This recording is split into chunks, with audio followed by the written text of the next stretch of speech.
Hello મિત્રો, મેં મોટા સમાચાર લઈને આવી ગયો છું। ખેતર વસાવા મેદાનમાં આવી ગયા છે, તો આપણે વિડીયો જોવાના છે, તો આગળ વિડીયોમાં બન્યા રહેજો। આપણા આદિવાસીનું હક અને અધિકાર શું છે, આ વિડીયોમાં ખેતરભાઈ વસાવા જણાવશે, તો વિડીયોમાં બન્યા રહેજો અને આગળ બધો વિડીયો જોઈએ પછી ખબર પડશે શું શું કીધું છે ખેતરભાઈ વસાવાએ। તો વિડીયોમાં બન્યા રહેજો। તો આપણે વિડીયો શરૂ કરીએ। એક બાજુ નર્મદા જિલ્લાનું સ્ટેચ્યુ ઓફ યુનિટી, જે વિશ્વમાં સૌથી ઊંચી પ્રતિમા તરીકે હજારો પ્રવાસીઓ અહીં આવે છે। હજારો પ્રવાસીઓ આવે છે, ભલભલા ઉત્સવો થાય છે, મહોત્સવો થાય છે, પ્રોગ્રામો થાય છે, પ્રચાર થાય છે, બ્રાન્ડિંગ થાય છે, સ્ટેચ્યુ ઓફ યુનિટીના નામે પ્રચારો થાય, ચૂંટણીઓ લડાય અને સરકારો પણ બની જાય છે।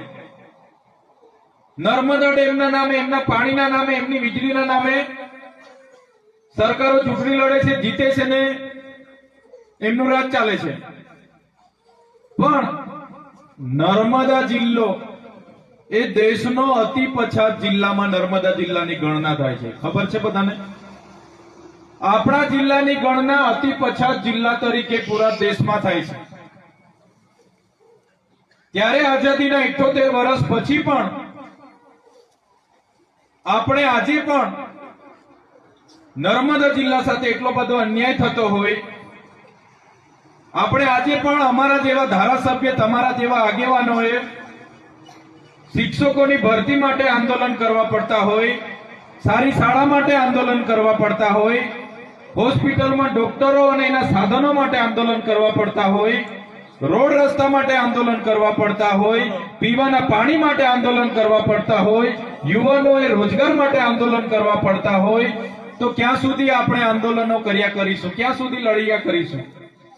એટલા માટે આપણે આજે જનજાગૃતિની મીટિંગ રાખી છે કે હવે આપણે બધાએ જાગવું પડશે।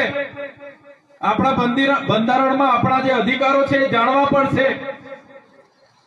આપણી સાથે બંધારણમાં જે સંવિધાનમાં આપણને પ્રાવધાનો મળ્યા છે, જળ, જંગલ, જમીન પરના આપણા અધિકારો મળ્યા છે, પેસા એક્ટમાં ગ્રામ સભાના પાવર આપણે જાણવા પડશે।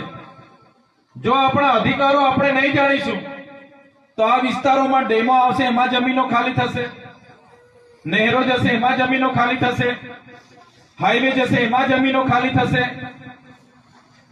સફારી પાર્કો આવશે, એમાં જમીનો ખાલી થશે, અને વિકાસના નામે ભલભલું થવાનું છે। એ આપણા માટે હાઈવે નથી બનતા, આપણા માટે સ્ટેચ્યુ નથી બનતા, આપણા માટે નહેર નથી બનતી, આપણા માટે બિલ્ડિંગો નથી બનતા ભાઈ, એ બીજા લોકો માટે બને છે। એટલા માટે આપણે જાગવું પડશે, એટલા માટેની આ મીટિંગ છે આજે નર્મદા ડેમમાં। આ વિડીયો સારો લાગ્યો હોય તો ચેનલને સબસ્ક્રાઈબ કરજો। આવા નવા મારા વિડીયો આવતા રહેશે। શું જાણવા મળ્યું કોમેન્ટમાં કહેજો। ખેતર વસાવા સારું કર્યું કે ખોટું કોમેન્ટમાં જણાવજો।